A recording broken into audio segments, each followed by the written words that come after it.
hello' আসসালামু আলাইকুম নমস্কাৰ কি খবৰ সকলোৰে আশা কৰোঁ আপোনালোকে ভালে আছে ময়ো ভালে আছোঁ যিহেতু সকলো ভালে আছে গতিকে আজি ভিডিঅ' ব্লগ আৰম্ভ কৰোঁ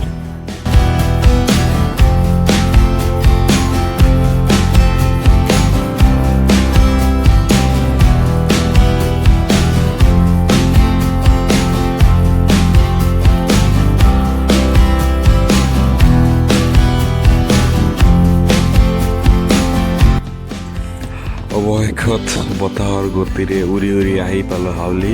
আৰু এয়া হৈছে ৰাসৰ পিছদিনা এনেকুৱা লাগি আছে যেন কাৰফিউ লাগি আছে মানে ইমান দিনে মানুহৰ সমাগম আছিল বৰ্তমান মানুহে নাই বুলি ক'ব পাৰি সেইকাৰণে মই অলপ ইফাল সিফাল চাই আছোঁ হাউলিৰ পৰিস্থিতিত অলপ বুজি আছোঁ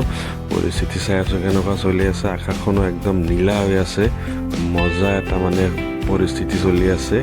যে যিকেই নহওক মানে পৰিস্থিতি চাই অলপ ভোক লাগি গ'ল এয়া